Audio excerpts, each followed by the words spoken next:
Tes. Bismillah. Assalamualaikum warahmatullahi wabarakatuh. Gus, saya yang bertanya. Tadi antum sempat membahas tentang sifat-sifat Allah yang sempurna. Beberapa hari yang lalu ada teman saya yang tanya ke saya, Mbak Nafilah, kebetulan anak ini memang baru hijrah gitu ya, baru belajar Al-Quran, baru baca-baca. Dia tanya, Mbak Nafilah, Allah itu boleh nggak disifati sama sifat yang mohon maaf kurang baik seperti makar, penipu atau yang lain, karena Allah kan sangat sempurna. Dan dia kebetulan waktu itu dia lagi menyebutkan ayatnya ke saya yang wayamkurullah wayamkuruna. Saya wa makaru wa makarullah wallahu khairul makiri. Wa hum la yash'urun. Nah, di situ dan di surat Al-Anfal juga ada ayat yang tentang Allah itu sebaik-baiknya tipu daya gitu, mempunyai tipu daya yang sebaik-baiknya. Nah, itu kan menunjukkan kalau Allah itu punya sifat tipu daya. Jadi dia waktu itu agak ngotot ke saya, berarti Allah juga bisa dong disifatin sama sifat yang jelek-jelek yang seperti itu, Mbak Nafila, gitu katanya. Menurut antum itu gimana? Saya juga masih belum jawab sampai sekarang pertanyaannya teman saya itu, karena saya masih bingung gitu. Jadi saya tanya sama Gus gitu, mungkin ada pencerahan gitu buat saya menjawab gitu. Terima kasih. Assalamualaikum warahmatullahi wabarakatuh. Itu begini ya, jawab seperti itu rileks saja. Yang jelas jenengan harus terima kasih sama yang tanya, nganggap jenengan pinter itu. Sampai tanya itu berarti nganggap jenengan pinter. Itu satu prestasi itu, orang nggak semua orang ditanya itu.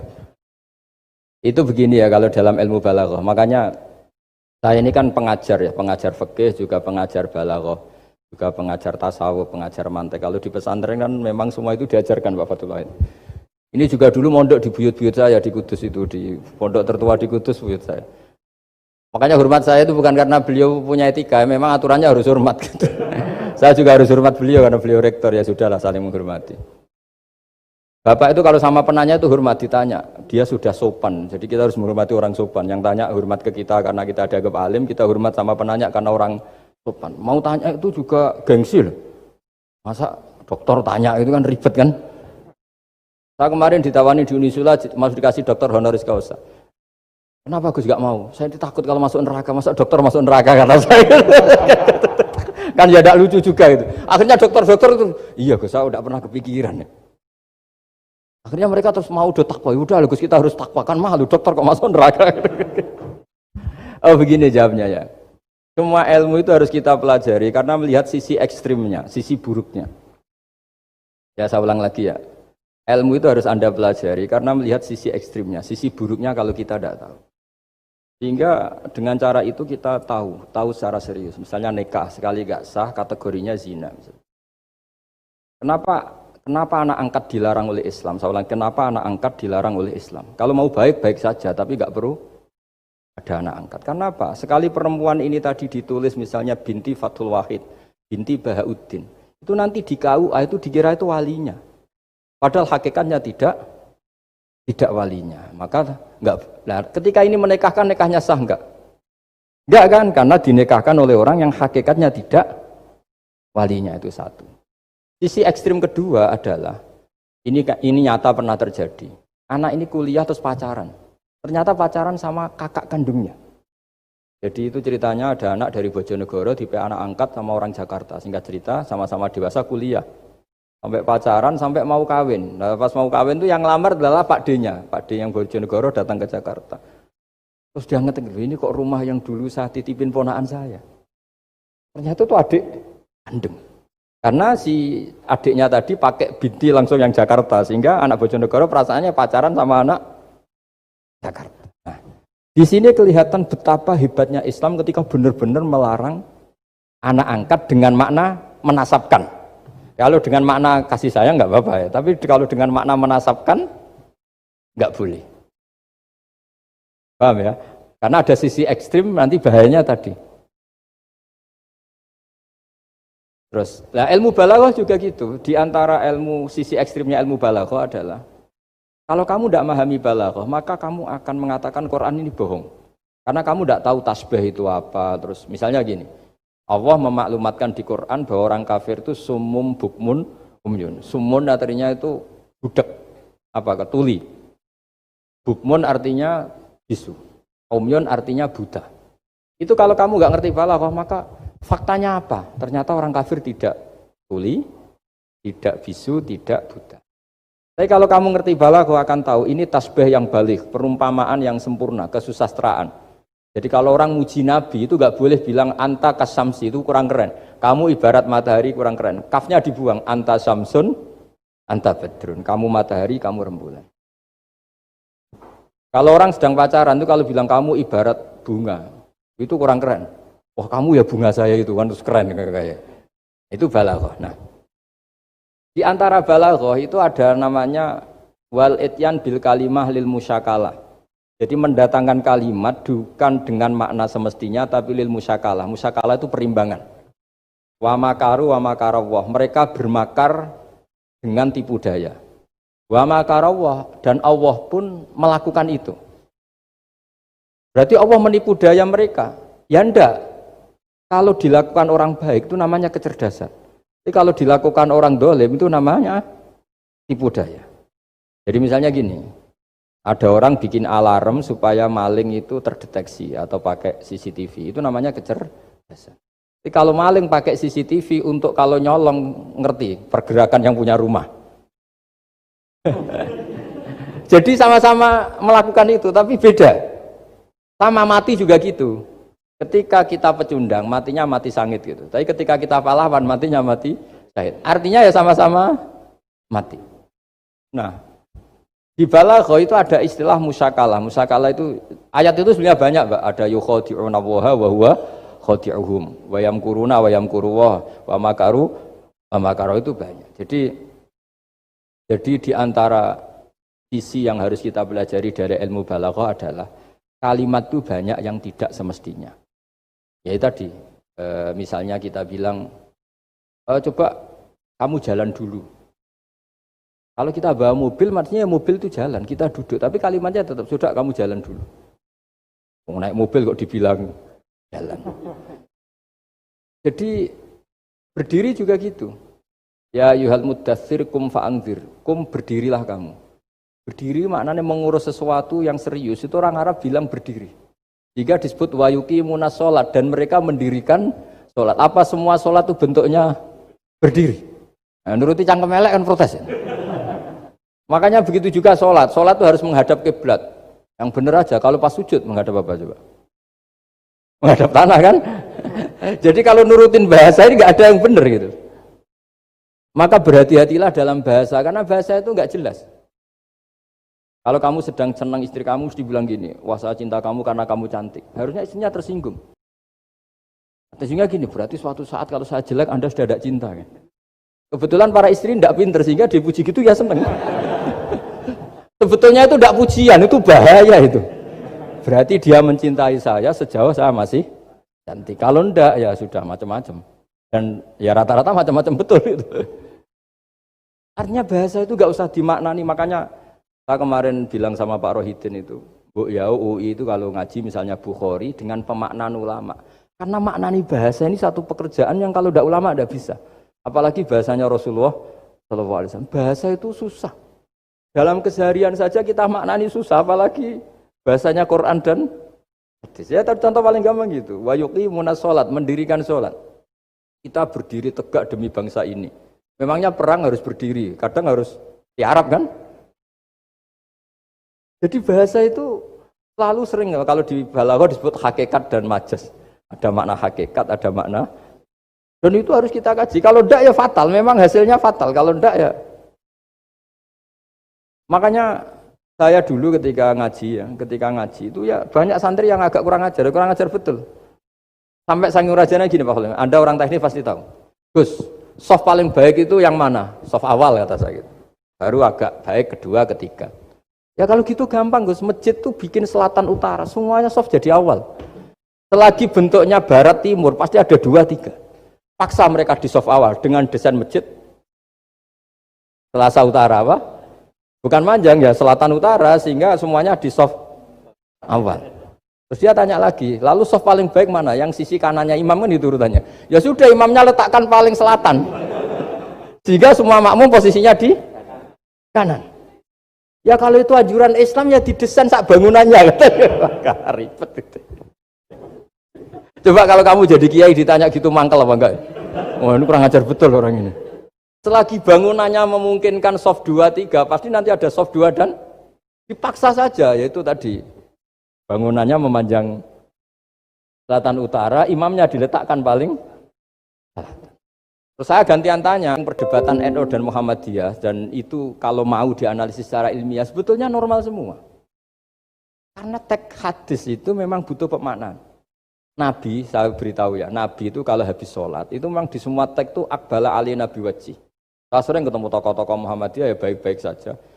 Ketemu tokoh NU ya baik-baik saja, karena ini masalah teks.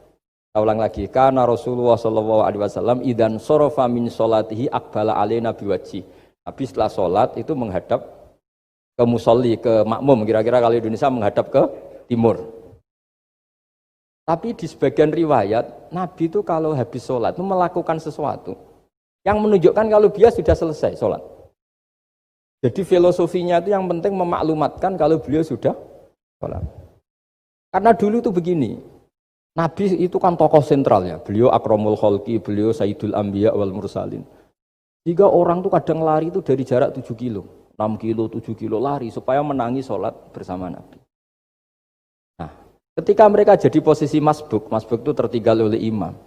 Kalau Nabi posisi tetap menghadap ke barat dengan posisi orang sholat, nanti yang baru datang ngira Nabi masih sholat. Dan kalau kadung makmum ternyata Nabi sudah selesai. Itu sholatnya namanya nggak sah. Karena apa? Mengikuti orang yang hakikatnya sudah ada sholat. Terus semenjak itu jadi ilmu. Maka kesunatan bagi imam setelah salam harus memaklumatkan ke hadirin kalau sholatnya selesai. Itu bisa dengan gerakan menghadap ke makmum atau menghadap ke utara atau apalah pokoknya. Yang penting jangan rokokan lah misalnya itu. Ya pokoknya itu aja disarah-sarah. Ini cerita pendapat ulama, bukan pendapat saya. Jadi segampang itu ulama. Jika ya orang-orang yang alim dari kelompok Muhammadiyah yang lihat NU yang begitu ya biasa, yang alim melihat Muhammadiyah gitu ya biasa. Karena kita ini masalah teks. Apa? Masalah teks. Teks itu mesti orang akan memaknai secara proporsional. Saya berkali-kali menyontohkan kemarin ngaji di Ulil Albab. Wa ma min amin illa wa yukhayyalu takhsis. Tidak ada kalimat umum kecuali terbayang khususnya.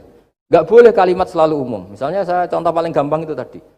Dong nak melaku jo plengaan itu. Kalau jalan jangan toleh kanan toleh itu. Semua ilmu adab pasti begitu. Jadi kalau di jalan raya tetap enggak melengak. Tapi itu enggak diutarakan oleh orang tua kita karena anak ini pasti paham lah kalau mau nyebrang jalan ya harus. Tapi kalau kita nasihati kan tetap, dong kalau jalan-jalan jangan lihat kanan, lihat kiri, jangan. Tapi hakikatnya sama. Dong kowe nak sholat sing anteng tuh kan enggak gerak. Wah ya enggak sah, lah tahu enggak rukuk, enggak sujud, anteng aja. Ada ini cerita. Jadi kalimat itu sesuatu yang pemaknaannya itu pasti proporsional gitu. Kalau kamu sholat dinasihati gimana? Sing anteng. Sholat kalau anteng sah enggak kira-kira?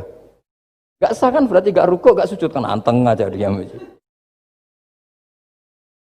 Ya sama, saya berkali-kali nyontohkan, istri kamu kalau sedang baik dengan kamu, sudahlah Pak, kamu ingin apa saja tak dukung. Bilangnya apa saja. Tapi kamu jawab, saya ingin poligami. Wah, perkara itu. Padahal bilangnya apa saja. Maksudnya kecuali itu kan gitu. Nah, ya makanya ini cerita lah. Quran itu ada sekian kalimat yang maknanya itu proporsional. Seperti wa makaru. Jadi misalnya gini ya, contoh paling gampang yang populer. Nabi di Gua Thur. Gua Thur itu ya gua Arab ya. Kedalamannya enggak banget dalam. Terus Allah merekayasa itu dengan cara ada laba-laba yang masang jaringnya di situ. Terus ada burung dara yang di situ. Itu ya disebut makruh, rekayasa Tuhan. Tapi orang pasti sepakat itu namanya kecerdasan. Karena orang kafir yang mengklaim dirinya cerdas, dirinya terlatih, dirinya ahli mendeteksi musuh, ternyata hanya ditipu seperti itu, nggak tahu. Nah karena ini pekerjaan kesalehan disebut kecerdasan. Apa disebut?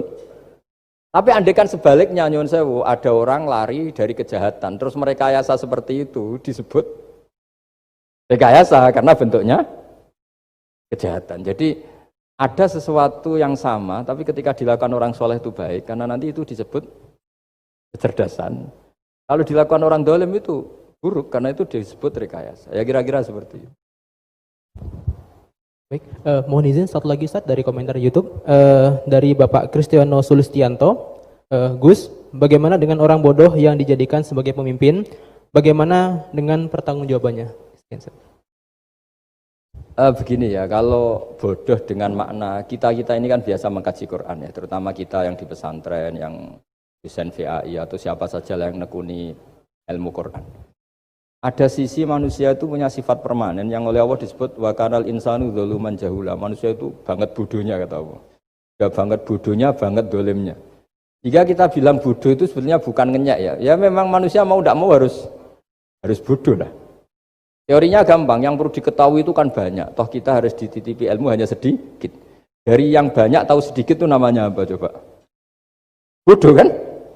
Jadi sifat bodoh itu tidak perlu kita hindari banget. Kok kita sudah alim, sudah alama, sudah apalah, tetap ada saja yang kita tidak tahu kan? Lalu pertanyaannya, gimana kalau orang bodoh itu mimpin? Bodoh apa? Kalau bodoh tentang uang ya bagus. Makanya Nabi pernah ngintikan aksaru ahlil jannah al-bulhu. Nanti penduduk surga terbanyak itu orang-orang bodoh. Misalnya ada rektor, menteri, pejabat, gak pernah korupsi. Itu teman-temannya bilang pinter apa bodoh? Teman yang kroni itu. Bilang apa? Bodoh kan? Oh punya kesempatan, udah diambil. Itu namanya bodoh.